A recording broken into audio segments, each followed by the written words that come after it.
Last time हमने terminologies जो पढ़े थे, अभी मैंने दोबारा आपको एक बार बता देता हूँ मॉडल्स क्या है हमारे पास। कि एक एक फाइल होती है जिसमें हमारे पास कुछ हाइपोथेसिस होता है, ठीक है। मतलब एक फाइल के अंदर कुछ रिलेशंस होता है, उसको हम सेव करते हैं, उसको हम मॉडल कहते हैं, बस सिंपल उसको मॉडल कहते हैं। फीचर्स क्या है? कोई भी डेटा जो हमारे पास है उसके अंदर कुछ डिपेंडेंट्स होती, जितने भी कॉलम्स है वो हमारे पास फीचर्स आते हैं। डिपेंड करता है आप किसको टारगेट चूज करते हो, जिसको भी आप टारगेट चूज करोगे तो वो आपका टारगेट और लेबल हो जाता है। बाकी के सारे फीचर्स भी होते हैं, ठीक है। उसके बाद से आप क्या करते हो, ट्रेनिंग। ट्रेनिंग का मतलब क्या हो गया कि आपने वो जो डेटा है, इनपुट डेटा है, वो आप अपने पर्टिकुलर एक कोई ना कोई टेक्निक होगी, ठीक है। उस टेक्निक को अगर आप देते हो, जैसे ये जो हम बोलते हैं कि डेटा हम लोग ट्रेन कर, मॉडल अपना ट्रेन कर रहे हैं, मॉडल ट्रेन का मतलब यही है कि हमारे पास जो डेटा है यहाँ से, ये हम दे रहे हैं इस पर्टिकुलर टेक्निक को। जैसे मैंने टेक्निक बताया लीनियर रिग्रेशन, ये हमारे पास मॉडल है, ठीक है। ऐसे ही हमारे पास डिसीजन ट्री है, डिसीजन ट्री को दिया हमने। तो ये देना, हम इस डेटा को स्टेप बाय स्टेप देते हैं, डिफरेंट डिफरेंट तरीके हैं डेटा देने के भी। हम जो डेटा दे रहे हैं उसको हम ट्रेनिंग कहते हैं। ये जो पार्ट है ये हमारे पास ट्रेनिंग है। जो भी ये डेटा से समझता है, ये एल्गोरिदम जो भी ये समझता है, इसके जो भी रिलेशंस को अगर हम सेव करते हैं, जो समझ समझ के उसके पास जो भी अंडरस्टैंडिंग है ये उसको समझ करते हैं एक फाइल में, तो वो हमारे पास मॉडल है, ठीक है। और प्रिडिक्शन क्या हो गया, अब इस फाइल को यूज करके मैं नए डेटा पे, नया डेटा मेरा है उसको इस पे मैं डाल रहा हूं कि भाई तुम्हारे पास ऑलरेडी रिलेशन है, मेरे पास ये मेरे फीचर्स हैं, ठीक है। अब मेरे को बताओ टारगेट क्या हो सकता है। तो हमारे पास क्या होते हैं, जो भी वो प्रिडिक्शन देगा मॉडल, ठीक है, जो भी आउटपुट देगा उसको हम प्रिडिक्शन कहते हैं। हम फर्स्ट टाइप में हम जा रहे हैं सुपरवाइज लर्निंग में, ठीक है। सुपरवाइज लर्निंग में हमारे पास मैंने आपको बताया था कि हमारे पास दो तरीके होते हैं सुपरवाइज में भी, ठीक है। एक होता है हमारे पास क्लासिफिकेशन, ठीक है। एक था हमारे पास रिग्रेशन। क्लासिफिकेशन मतलब जो भी हमारा डेटा जो है वर्ड्स में आता है, जैसे मान लो कि राम है या फिर फॉल्स है, ठीक है। ये हमारे पास क्लासिफिकेशन आ गया, हमें क्लासेस बनाते थे इसकी। ये हमारे पास रिग्रेशन है। रिग्रेशन में हमारे पास क्या आ गया, नंबर्स होते हैं जो हमारे 1 2 3 4 5 6 कंटिन्यूअस नंबर है, या फिर 12.5 12.6 कुछ भी है। इसमें इंटीजर हो या हमारे पास फ्लोट वैल्यूज हो, वो रिग्रेशन में आती हैं। तो अभी हमारे पास जो फर्स्ट टाइप है वो हमारे पास है, क्या है, रिग्रेशन है। जैसे अभी मैंने बताया कि एक स्टैटिक, ये बेसिकली क्या है, एक स्टैटिकल मॉडलिंग की टेक्निक है जो हेल्प करती है कि डिपेंडेंट वेरिएबल, यानी हमारे पास टारगेट है उसको हम प्रिडिक्ट करते हैं on the basis of what, हमारे पास इंडिपेंडेंट वेरिएबल्स जो भी मैंने अभी आपको बताया फीचर्स होते हैं जो हमारे पास इंडिपेंडेंट होते हैं। हमने लास्ट क्लास में भी हमने पढ़ा था, ठीक है। तो अब हमारे पास टाइप्स क्या होते हैं रिग्रेशन के, हमारे पास टाइप्स क्या है, एक लीनियर रिग्रेशन होता है, पॉलिनोमियल होता है और मल्टी रिग्रेशन होता है, ठीक है। ये तीन टाइप है हमारे पास रिग्रेशन के। लीनियर रिग्रेशन एक एल्गोरिदम है, ठीक है। लीनियर रिग्रेशन क्या है, बेसिकली मैथमेटिकल एक फॉर्मूला है। यहाँ पे आप देखोगे मैंने लिख रखा है, y जो है हमारे पास डिपेंडेंट है, किस पे डिपेंडेंट है, हमारे पास एक कांस्टेंट वैल्यू, एक कोएफिशिएंट, और एक हमारे पास जो भी हमारे फीचर्स थे उसके ऊपर, फीचर के ऊपर। तो सपोज करो मेरे पास क्या था, यहाँ पे एक मेरे पास वेट है, ठीक है, और एक मेरे पास हाइट है। वेट मेरे पास क्या हो सकता है, 28, 48, 68, 29, ऐसे करके मेरे पास वेट है। On the basis of weight मेरे पास कुछ हाइट है, जैसे मान लो एक 122 सेंटीमीटर, 100 सेंटीमीटर, 200 सेंटीमीटर। अब मेरे को हाइट प्रिडिक्ट करनी है on the basis of weight, right. तो ये मेरे पास क्या है, ये मेरे पास फीचर है, ये मेरे पास क्या है, टारगेट है यानी लेबल है, मेरे को हाइट निकालनी है। तो लीनियर रिग्रेशन क्या कह रहा है, आप मान के चलो कि ये मेरे पास अगर वेट है, यानी एक्स एक्सिस पे मैंने वेट डाला है, और वाई वाई एक्सिस पे मेरे पास हाइट है, ठीक है। वाई एक्सिस पे मेरे पास हाइट है। तो लीनियर रिग्रेशन क्या कहता है कि एक ऐसी लाइन हमने यहाँ पे फिट करनी है जो जितनी भी डेटा पॉइंट्स हैं, ठीक है, उनसे क्लोजेस्ट हो, यानी उसकी डिस्टेंस जो है क्लोजेस्ट होनी चाहिए, जितने भी हमारे पास ये हाइट वेट है, ठीक है। तो ये लाइन क्या करता है, अब ये देखोगे आप, ये क्या कर रहा है कि ये हमारे पास यहाँ पे दे रहा है, हमारे पास वेट दे रहा है, यहाँ पे मेरे पास हाइट दे रहा है। तो ये पॉइंट क्या है, ये रिप्रेजेंटेशन है इन दोनों की एक प्लेन में, ये पॉइंट। और ये पॉइंट जो है हमें बेसिकली पता करना होता है हमारे एआई मॉडल को, कि जितना अच्छे तरीके से ये पॉइंट्स हम समझ लेंगे ना, उतना अच्छा हमारा एल्गोरिदम परफॉर्म करेगा। यानी ये जो हमारे पास लीनियर रिग्रेशन है, लीनियर रिग्रेशन के मैंने फॉर्मूला बताया आपको, y equal to m x plus c. ये लीनियर रिग्रेशन का फॉर्मूला हमने बचपन में पढ़ा है।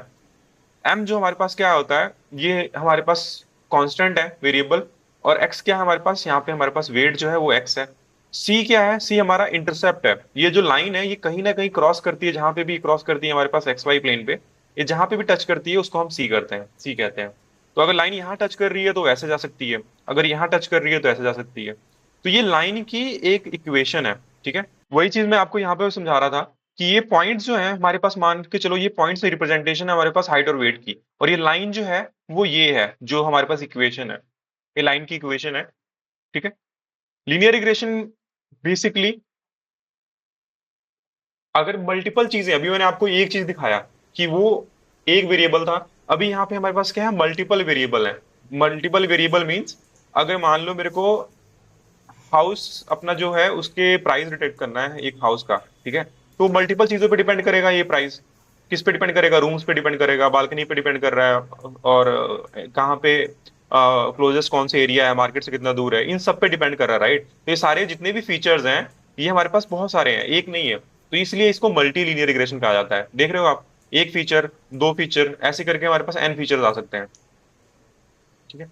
इसको मल्टी रिग्रेशन कहते हैं। होता है, फॉर एग्जाम्पल अगर आप देखोगे यहाँ पे, ये मेरे डेटा पॉइंट्स है। फॉर एग्जाम्पल अभी जो मैंने अभी आपको हाइट और वेट का रिलेशन बताया, वही डेटा पॉइंट्स हैं। मेरी जो लीनियर रिग्रेशन जो मॉडल होगा वो क्या होगा, स्ट्रेट होगा। देख रहे हो स्ट्रेट लाइन। अब स्ट्रेट लाइन जो है वो बेस्ट रिप्रेजेंटेशन तो नहीं है, मेरे जो डेटा पॉइंट्स है देख रहे हो कितने दूर है मेरे स्ट्रेट लाइन से। यानी जो भी मैं एल्गोरिथम मेरा बन रहा है वो देखो कितना दूर बन रहा है, मतलब इसलिए ये जो चीज है वो कितनी आपस में डिस्टेंस है, काफी ज्यादा। बट पॉलिनोमियल में देखोगे ये डिस्टेंस काफी कम है। तो ये डिस्टेंस जो होता है इसको हम एरर कहते हैं, ठीक है। तो हमारा मेन काम यही होता है कि हमें इस एरर को कम करना होता है। हमारा एआई मॉडल जो है वो काम कैसे बढ़िया करेगा। आप मान के चलो कि एक बंदे की हाइट एक्चुअल में, एक हाइट है उसकी 170, ठीक है, 170 सेंटीमीटर। बट आपका एआई मॉडल कह रहा है कि भाई वो 70 मीटर है केवल। तो वो बहुत ज्यादा गलत बता रहा है, राइट। वो टोटल रिप्रेजेंटेशन उस बंदे की गलत हो गई। वो गलत क्या है, वो ये एरर है। ये देखो ये एरर जो है कितना बड़ा है, ठीक है। तो हमारा मेन काम होता है इस एरर को कम करना। एआई मॉडल हम बनाते हैं और उसको डिफरेंट डिफरेंट तरीके से हम लोग इस एरर को ही कम करते हैं। अब जो लीनियर रिग्रेशन मॉडल है, मैंने आपको बताया बहुत सारे हमारे पास मॉडल है। तो फर्स्ट मॉडल हम लोग पढ़ रहे हैं लीनियर रिग्रेशन, ठीक है। तो लीनियर रिग्रेशन की कुछ कंडीशंस है, उन कंडीशन को आपको सेटिस्फाई करना होता है। फर्स्ट फर्स्ट है इसका लिनियरिटी होना चाहिए, यानी इंडिपेंडेंट और डिपेंडेंट जो फीचर्स होते हैं उनमें लीनियर रिग्रेशन, यानी जो भी मैंने लाइन की इक्वेशन बताई, y equal to m x plus c, वो रिलेशन पहली बात होना चाहिए। अगर नहीं हो रहा है तो हम लीनियर रिग्रेशन जो है वो नहीं लगाएंगे। इंडिपेंडेंस का मतलब ये है कि जो भी एरर्स हैं वो इंडिपेंडेंट होने चाहिए। एरर्स मींस जो हमने लाइन खींची और जो भी एरर्स आ रहे हैं इस पॉइंट से और इस पॉइंट से, ठीक है, ये आपस में कोई रिलेशन नहीं होना चाहिए इनका, ठीक है। एरर्स में मान लो अगर आपको ऐसा नहीं लगना चाहिए कि एरर मान लो यहाँ पे एक्स से बढ़ रहा है तो ये एक्स स्क्वायर से भाग रहा है, तो ये स्क्वायर का रिलेशन आ गया, राइट। तो ये रिलेशन नहीं होना चाहिए हमारे पास। उसके पास से नॉर्मेलिटी ऑफ रेसिडुअल्स जो मैंने बताया, जो हमारे पास जो एरर्स है, एरर्स को हम रेसिडुअल्स कहते हैं, ठीक है। वो नॉर्मल डिस्ट्रीब्यूशन, एक ग्राफ होता है हमारे पास, ठीक है, मैंने नॉर्मल डिस्ट्रीब्यूशन उसको कहते हैं, वो फॉलो होना चाहिए। यानी जो डेटा है वो यहाँ पे फॉलो, यहाँ इसके अंदर ही फॉलो होना चाहिए। ये एक ग्राफ है नॉर्मल डिस्ट्रीब्यूशन का। इस ग्राफ से हमें ये पता लगता है कि हमारा जो डेटा है वो नॉर्मल डिस्ट्रीब्यूशन को फॉलो करता है कि नहीं करता है, ठीक है। से मल्टी कोलिनियरिटी, मैंने वही बोला कि इंडिपेंडेंट वेरिएबल्स जो है वो हाईली कोरिलेटेड नहीं होने चाहिए, ठीक है, रिलेशन नहीं होना चाहिए। ऑटो कोरिलेशन ऑफ रेसिडुअल्स मतलब जितने भी हमारे पास एरर्स हैं उनके बीच में जो हाँ, मैंने जो यहाँ बताया था आपको कि इंडिपेंडेंट होना चाहिए, वही एरर्स में कोई रिलेशन नहीं होना चाहिए। उसको ऑटो कोरिलेशन बोलते हैं रेसिडुअल्स का, तो वो रिलेशन ही होना चाहिए। अभी जो हमने पढ़ा था लीनियर रिग्रेशन डेटा साइंस में कि हम डेटा को ट्रेन करते हैं, ट्रेन एंड टेस्ट डिवाइड में करते हैं, तो हम क्या करना है, उसका मतलब क्या हुआ। हमारे पास फर्स्ट क्या है, डेटा है हमारे पास, ठीक है।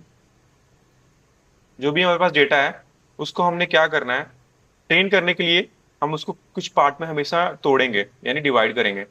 तो फर्स्ट पार्ट होता है जो हमारे पास ट्रेन होता है, सेकंड होता है हमारे पास टेस्ट होता है, और थर्ड होता है वैलिडेशन होता है। तो जनरली हम लोग क्या परसेंटेज लेके चलते हैं कि जो ट्रेन डेटा जो होता है वो 80% होता है मेन डेटा का। ठीक है, हम तोड़ते हैं डेटा को तीन पार्ट में, डिफरेंट पार्ट में। ठीक है, और ये जो टेस्ट होता है वो 10% होता है, और वैलिडेशन भी होता है हमारे पास 10% होता है। ये फिक्स नहीं है, बट जनरली हम बोलते हैं कि इसको ऐसे हम डेटा को रखते हैं।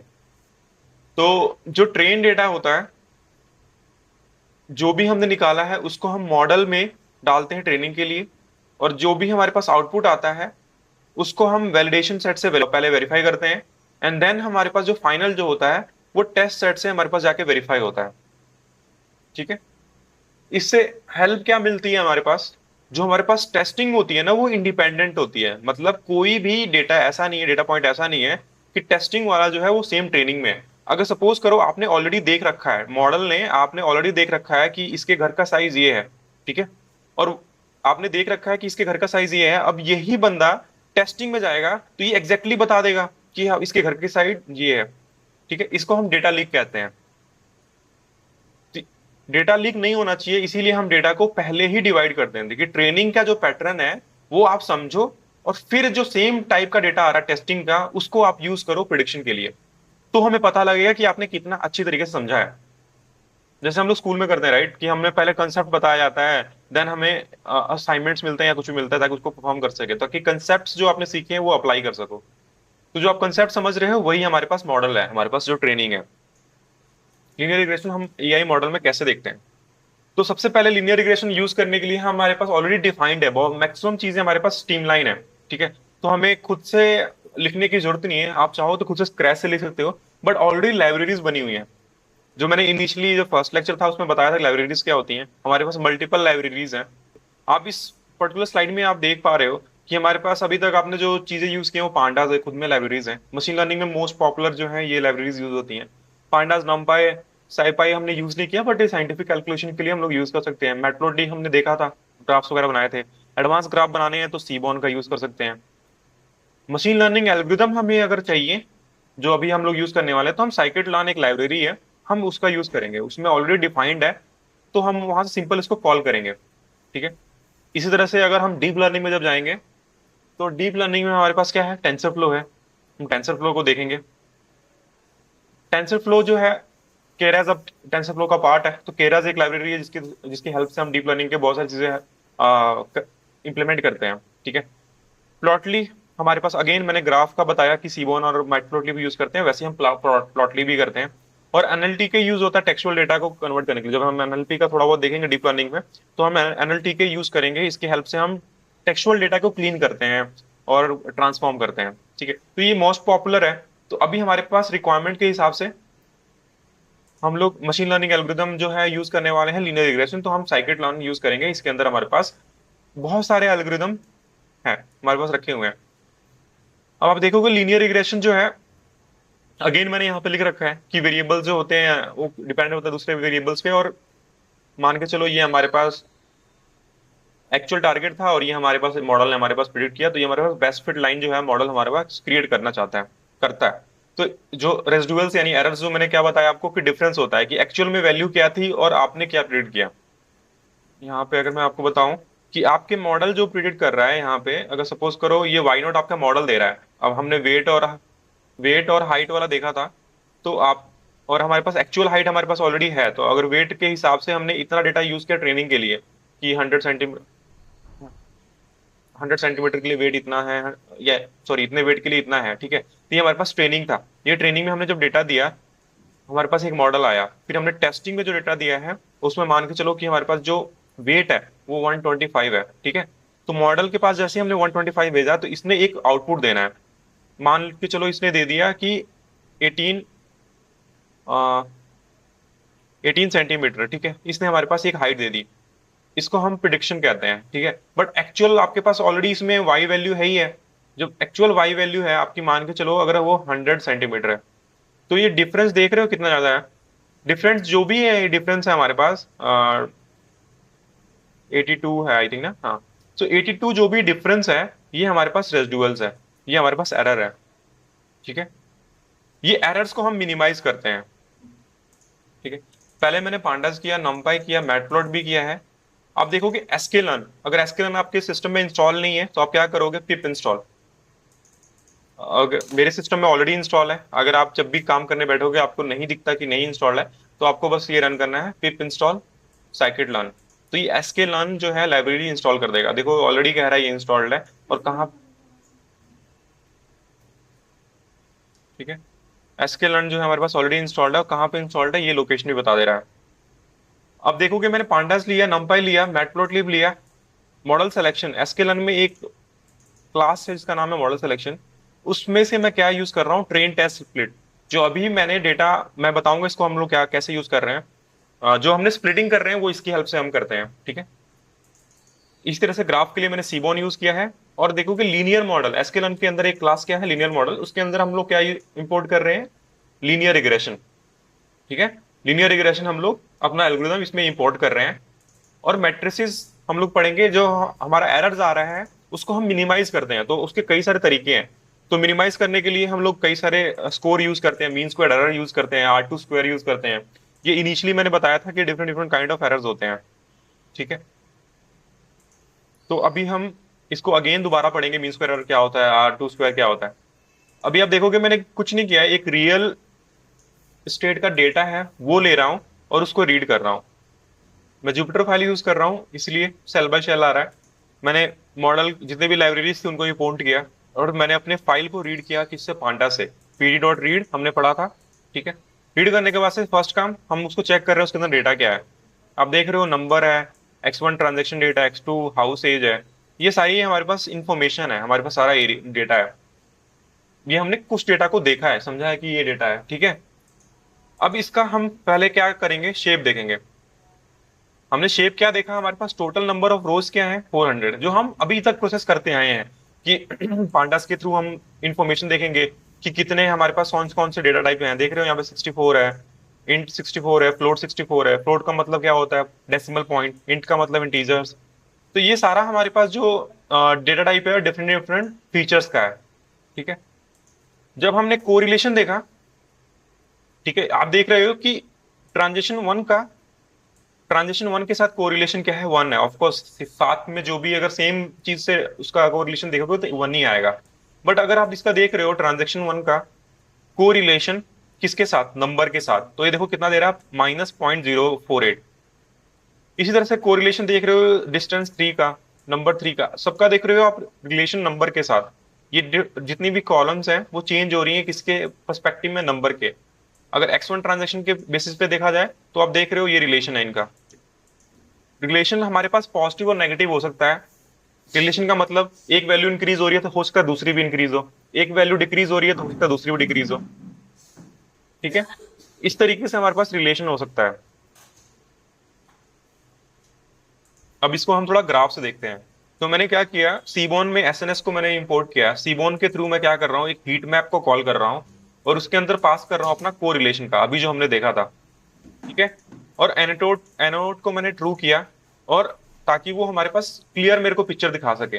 अब ग्राफ के थ्रू मेरे को पता लग रहा है कि जो कलर के हिसाब से मुझे पता लग रहा है कितना स्ट्रांग रिलेशन है और कितना नहीं है। आप इन वैल्यूज को देखो, X5 जो है वो 0.44 से रिलेशन है, मतलब इसका 0.4 रिलेशन है किसके साथ, नंबर X4 जो है, X5 का X4 के साथ देख लो रिलेशन कितना है, X4 और X5 0.44 टाइम्स का रिलेशन है। मतलब ये स्ट्रांगली कोरिलेटेड है। अगर पॉजिटिव है तो स्ट्रांगली कोरिलेटेड है पॉजिटिव साइड में, अगर नेगेटिव है तो नेगेटिव में रिलेशन है। जैसे ये नेगेटिव में रिलेशन है, देख रहे हो, यानी हाउस का किस पे रिलेशन है नेगेटिव के साथ, ये है डिस्टेंस के साथ, नियरेस्ट एमआरटी स्टेशन के साथ इसका रिलेशन है नेगेटिव में। तो कोरिलेशन से हमें पता लगता है कि हाईली कोरिलेटेड अगर कॉलम्स है तो हम हटा देते हैं पहले ही, या उसको रिमूव करने के डिफरेंट डिफरेंट तरीके ढूंढते हैं कि कोरिलेशन ज्यादा अगर सपोज करो हाईली कोरिलेशन होगा, एक वेरिएबल ही हमारे पास जो हमारे प्राइस है ना वो डिसाइड कर देगा। ऐसा तो है नहीं कि बाकी वेरिएबल्स डिसाइड नहीं कर रहे हैं, बाकी वेरिएबल्स भी उसको हेल्प कर रहे हैं उसके फाइनल प्राइस को बताने में। बट अगर एक ही का इन्फ्लुएंस ज्यादा होगा तो मॉडल जो हमारा बायस हो जाएगा, एक ही फीचर के करीब हमारे पास जो मॉडल होगा बायस हो जाएगा। तो हम इसलिए हम देखते हैं और हटा देते हैं। अभी हमने क्या देखा, ठीक है, एक्स में हमने सिंपल सी बात है, हमारे पास जो टारगेट वेरिएबल है अब हमने उसको रिमूव करना है ताकि हम मॉडल के अंदर दे सकें। तो हमारे पास जो फीचर्स थे, मान लो एन फीचर्स थे, एन में से मैंने, हमारे पास टारगेट क्या है, हमारे पास प्राइसेस हैं, ठीक है, तो उसको मैं क्या कर रहा हूँ, ड्रॉप कर रहा हूँ, क्योंकि यही हमारे पास टारगेट है, यही मुझे फाइंड आउट करना है। तो अगर ट्रेनिंग डेटा में अगर मैं रख लूंगा तो मॉडल को तो पता ही लग जाएगा, राइट। तो हम फीचर्स देंगे और ट्रेनिंग जो हमारे पास टारगेट है उसको अलग से देंगे, तो हम उसको दो डिफरेंट वेरिएबल्स में देखो स्टोर कर रहे हैं, ठीक है। तो हमने अपने डेटा को क्या किया, स्प्लिट कर लिया। डेटा को स्प्लिट करने के बाद से हमने उसका शेप देखोगे तो सेम ही होगा। हमारे पास जो फीचर्स, जितने नंबर ऑफ रोज इसमें थे उतने नंबर ऑफ फीचर्स हमारे वाई है। अब हमारे पास एक्स में हमारे पास 8 नंबर ऑफ फीचर्स रह गए हैं, बट हमारे पास, हमने टारगेट को अलग कर रखा है, इसमें और कुछ नहीं किया है। अब हमने टारगेट अलग कर लिया है, अब हम क्या करेंगे, ट्रेन और टेस्ट में अपने डेटा को स्प्लिट करेंगे। मैंने बताया था आपको कि डेटा को हमें टेस्टिंग करने के लिए, मेरा मॉडल कितना अच्छा परफॉर्म कर रहा है वो चेक करने के लिए हमें स्प्लिट भी करना जरूरी होता है। तो हमने एक डेटा को हम ट्रेनिंग में डालेंगे और एक डेटा को हम टेस्टिंग के लिए रख लेंगे। उसके लिए हमने क्या किया, ट्रेन टेस्ट स्प्लिट जो मैंने आपको बताया कि अभी हमने इंपोर्ट किया था उसको लिया। उसके अंदर मैंने क्या पास किया, अपना एक्स वैल्यू, जो मेरे फीचर्स है वो पास किया हूं, और उन फीचर्स के हिसाब से कितनी मेरी टारगेट आ रही है उसको पास किया हूं। और मैंने यहाँ पे टेस्ट साइज बताया है कितना होना चाहिए, 0.3, मतलब 30% जो डेटा है वो टेस्टिंग में जाना चाहिए, यानी 70% जो डेटा है हमारे पास ट्रेनिंग में है, ठीक है। सिंपल, हाँ, 100% डेटा था, उसको हमने 70% एक कर दिया, 30% एक जगह कर दिया। रैंडम स्टेट को मैंने कुछ भी नंबर डाल रखा है, इसका इसका मीनिंग क्या है कि सपोज करो आपने यही मॉडल बनाया, इसको स्प्लिट किया डेटा को, और आपने एक रिजल्ट आपको मिला, ठीक है। अगेन जब आप इसको रन करोगे, अगर रैंडम स्टेट नहीं दोगे तो वो क्या करेगा, डिफरेंट डेटा, ट्रेनिंग का डेटा देगा, वो सफल करता है इन अंदर ही। तो अगर रैंडम स्टेट को अगर हम फिक्स कर देते हैं तो वो सफलिंग जो होता है वो प्रोपोर्शन फिक्स हो जाता है। अगर बार बार मैं इसको रन करूंगा ना तो वो सेम ही डेटा आएगा ट्रेनिंग में भी, और सेम डेटा जो पहले टेस्ट में आया था वही आएगा। तो इसलिए हमें रैंडम स्टेट डालना चाहिए ताकि हमें जो नेक्स्ट एक्सपेरिमेंट या कोई दूसरा आता है हमारा डेटा चेक करने के लिए, तो उसको वही डेटा मिलना चाहिए जो एक्चुअल में था, उसको नया डेटा नहीं मिलना चाहिए, ठीक है। अगेन ट्रेनिंग और टेस्टिंग के बाद से मैंने शेप देखा, जो हमारे पास ट्रेनिंग में डेटा कितना रह गया, अब पहले हमारे पास कितना था, 414 था टोटल, अब ट्रेनिंग में कितना चला गया, 289 अपने आप गया है, टेस्टिंग में हमारे पास 125। अब हमारे पास डेटा भी आ गया, सब कुछ हो गया। अब हम क्या कर रहे हैं, अपना मॉडल को कॉल कर रहे हैं। अभी देख रहे हो यहाँ पे मैंने लीनियर रिग्रेशन मॉडल को कॉल किया है और उसको एक वेरिएबल में स्टोर कर दिया, उसका नाम है मॉडल, ठीक है। इसको रन करूंगा तो मेरे पास मॉडल में आ गया। अगर मैं आपको मॉडल को दिखाऊं तो ये मॉडल हमारे पास लीनियर रिग्रेशन है, देख रहे हो, लीनियर रिग्रेशन नहीं वेरिएबल, ठीक है। मैंने वेरिएबल में स्टोर कर लिया। अब मैं एक मेथड को कॉल कर रहा हूं जिसका नाम है फिट। फिट मेथड क्या करता है, जो अभी हमने बोला ना ट्रेन, तो अलग अलग नाम से बोला जाता है। मशीन लर्निंग में हम उसको फिट कह रहे हैं यहाँ पे, कि मॉडल डॉट फिट कर रहे हैं, मतलब ट्रेनिंग हम कर रहे हैं यहाँ पे। ट्रेनिंग में हमने क्या बताया उसको कि ये फीचर्स हैं और ये टारगेट है, बस कि मॉडल को हम दिखा रहे हैं कि अगर ऐसी वैल्यूज आ रही हैं तो आपके लिए रिजल्ट क्या होगा, वो ऐसा होगा। तो इसलिए हमने एक्स ट्रेन और वाई ट्रेन को हमने यहाँ भेज दिया है। यहाँ पे डाउट तो नहीं है किसी को, मॉडल डॉट फिट का मतलब, कई जगह हम इसको मॉडल डॉट ट्रेन करेंगे, बट साइकिट लर्न में हमारे पास फिट है, उसको हम फिट कहते हैं। जैसे मैंने इसको रन किया, हमारे पास मॉडल जो है वो ट्रेंड हो गया, ठीक है। ये वेरिएबल जो है पर्टिकुलरली, अब मेरे पास सारा इंफॉर्मेशन जो है इसके अंदर स्टोर हो चुका है। तो जो लाइन की इक्वेशन मैंने आपको बताई थी, अ, एक सेकंड, यहाँ पे मैंने लाइन की आपको इक्वेशन बताई थी कि लाइन क्या है, y y is equal to m x plus c. ये कोफिशिएंट था, m जो था हमारे पास कोफिशिएंट था, और c जो था हमारे पास कांस्टेंट था, जो हमने सर इंटरसेप्ट वाई नहीं हमेशा बताया। सर टारगेट होगा क्या सर? हाँ, वाई एक्सिस हमेशा टारगेट होगा? आप पे है, आप चाहो तो एक्स एक्सिस को रख लो, लेकिन हम उसको डिनोट किससे कर रहे हैं, वाई से कर रहे हैं। अगर मैं वाई की जगह ए से डिनोट करूं तो हमारे पास इक्वेशन थोड़ी चेंज हो जाएगी। हम, अब मेरे को यहाँ वेरिएबल का नाम चेंज करना पड़ेगा।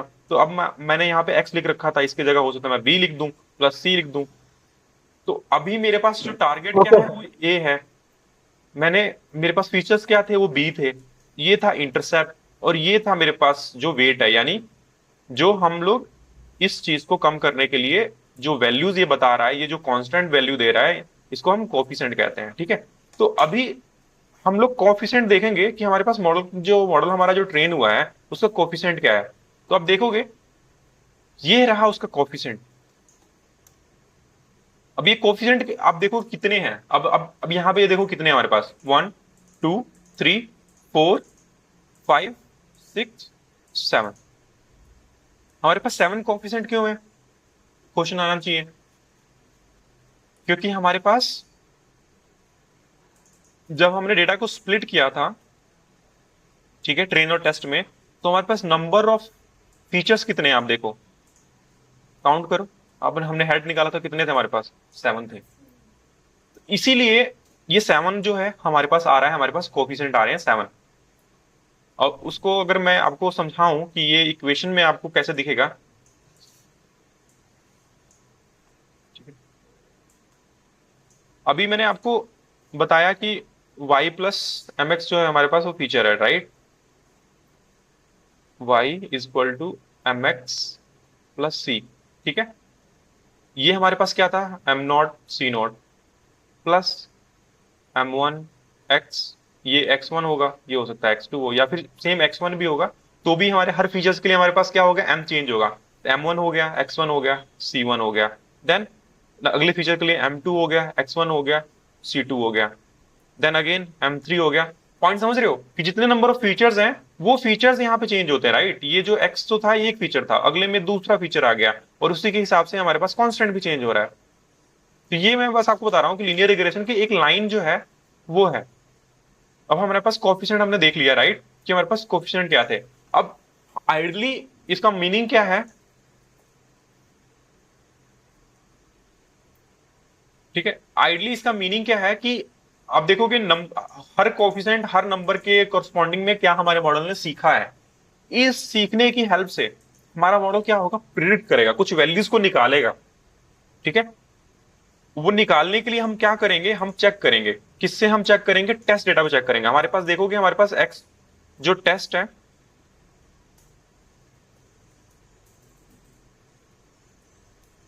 वो ये डेटा है हमारे पास, राइट। अब इन डेटा को मैं मॉडल को दूंगा, हमारे पास मैं टारगेट नहीं दे रहा हूं, मैं बस क्या दे रहा हूं, फीचर्स दे रहा हूं कि इन फीचर्स के हिसाब से आप बताओ कि आपका टारगेट क्या हो सकता है, यानी मेरा वाई जो था वो क्या हो सकता है। तो मॉडल ने कहा ठीक है आप दे दो, मेरे पास ऑलरेडी इंफॉर्मेशन है पुराने डेटा की, मैंने नया डेटा आपने दिया उसको ले लिया और उससे मैंने प्रिडिक्शन दिया आपको कुछ। अब आप वाई प्रिडिक्ट देखोगे तो ये मेरे पास एक्चुअल में प्रिडिक्शंस आई हैं,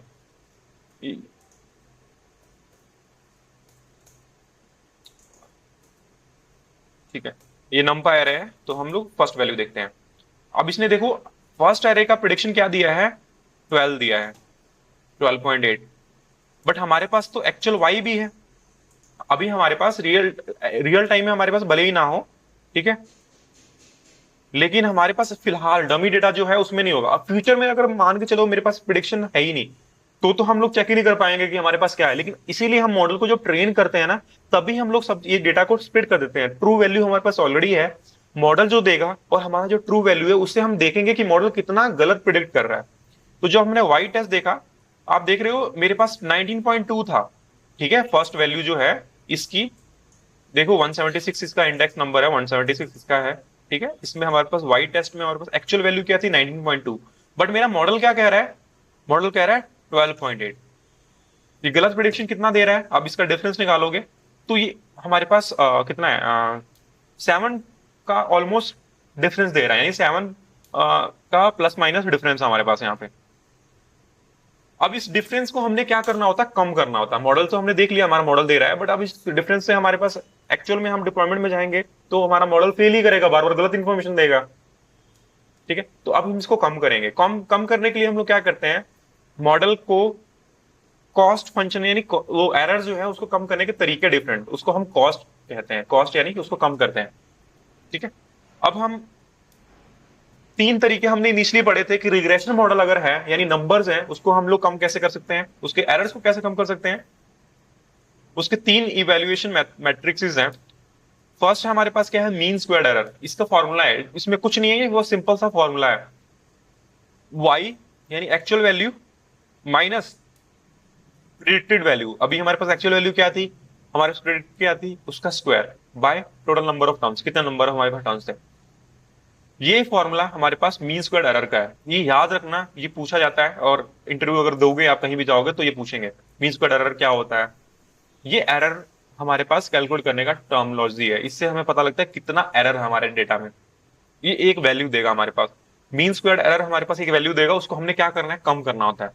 ठीक है, ये टोटल ओवरऑल एरर दे देगा हमारे पास कि ये मॉडल जो है वो कितना गलत दे रहा है। ठीक है, इसी तरह से root mean square, same formula, उसका स्क्वायर रूट हमने कर दिया।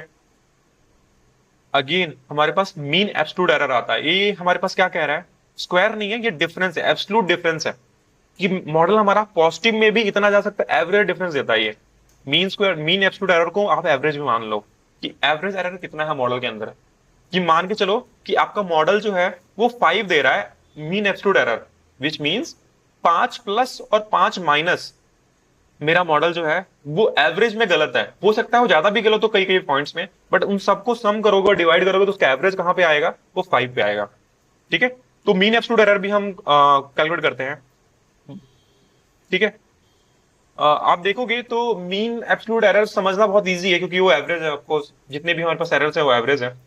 एमएससी हमारे पास क्या कहता है, हमारे पास लार्ज जो डेटा सेट होते हैं वो मीन स्क्वायर्ड एरर क्या करता है, उसको पनिश करता है, उसको बेसिकली एरर, लार्जेस्ट एरर जो होता है ना उसको कम करने का कोशिश करता है, तो बहुत अच्छा परफॉर्म करता है एमएससी। रियल वर्ल्ड जो सिनेरियोज होते हैं उसमें हम मीन स्क्वायर्ड एरर यूज करते हैं, जितना कम होगा इनकी वैल्यूज उतना अच्छा हमारा मॉडल होगा। तो अब हम हर फीचर्स को नहीं देख रहे, हर एक प्रिडिक्शन को नहीं देख रहे हैं, हम अब मैट्रिक्स को देखेंगे कि हमारा मैट्रिक्स कैसा आ रहा है, एमएई कितना आ रहा है, एमएससी कितना आ रहा है, आरएमएससी कितना आ रहा है, इनको हम मिनिमाइज करते हैं। ठीक है, तो अभी जो हमने निकाला है, ठीक है, उसका एमएई देखते हैं, एमएई कितना है, आप देखो इसका एमएई आया है 5.3, यानी इतना हमारे पास मॉडल जो है गलत बता रहा है। इस तरह मीन स्क्वायर एरर भी देख सकते हो आप, मीन स्क्वायर हमारे पास देखो कितना हाई है, 45 है। ठीक है, यानी हमारे पास मीन स्क्वायर एरर जो फॉर्मूले के हिसाब से अगर आप निकालोगे तो इतना ज्यादा आ रहा है, इसको हमने कम करना होता है आइडली, इसको हमने इतना कम करना है कि मीन स्क्वायर एरर हमारे पास 2 हो या 3 हो। एमएई हमारे पास क्लियर पिक्चर नहीं देता, लेकिन मीन स्क्वायर एरर हमारे पास क्लियर पिक्चर देता है, तो इसलिए हम इसको कम करते हैं, बहुत कम करते हैं। इसी तरह से आरएमएससी भी आप देख सकते हो, रूट मीन स्क्वायर है। ठीक है, तो आरएमएससी भी हमने कम करना होता है, अभी 6.5 है, इसको 1 करो, 0.5 करो, जितना हो सके इसको कम करना होता है हमें। ठीक है, अब हमने जो एरर्स निकाले हैं, एक्चुअल में अगर आप एरर्स का कोई एक फंक्शन में स्टोर करो और उसको किसी प्लॉट के थ्रू अगर देखना चाहो कि आपका मॉडल कैसे था, तो आप देख रहे हो मेरे एरर्स कितने हैं, यहाँ पे ज्यादा लाई करते हैं, जितने ज्यादा मैक्सिमम डेटा पॉइंट्स कितने कहाँ पे हैं मेरे, यहाँ पे हैं, माइनस में इस पॉइंट तक, यानी -0.8 तक, यानी -0.6 तक हमारे पास जो है इतना डेटा लाई करता है। ये ग्राफ से हमें इंटरप्रेट कर रहे हैं कि हमारा प्रिडिक्शन जो है उसका जो एरर है वो सबसे ज्यादा कहां पे है, कितना ज्यादा डिफरेंस है। कुछ एरर्स हमारे पास 20 भी है, -20 में भी गए हैं, उनका काउंट कितना है, हमारे पास 2 है, बट मैक्सिमम कहां पे जा रहा है, अब देख रहे हो यहाँ पे 18 है इसका काउंट, और ये कौन सा है, यहाँ पे 4 है, यानी मैक्सिमम जो एरर है वो 4 है। ठीक है, इसी तरह से हम इसको इंटरप्रेट करते हैं बहुत, आप चाहो तो स्कैटर ग्राफ के थ्रू भी आप देख सकते हो कि एरर्स आपके ऐसे हैं, जीरो से देख रहे हो कितने ऊपर हमारे पास एरर जा रहे हैं, कितने नीचे एरर जा रहे हैं। आइडली ये जीरो के पास होने चाहिए, मतलब एआई मॉडल जितना हमारे पास जीरो के पास होगा उतना अच्छा मॉडल है हमारे पास। ठीक है,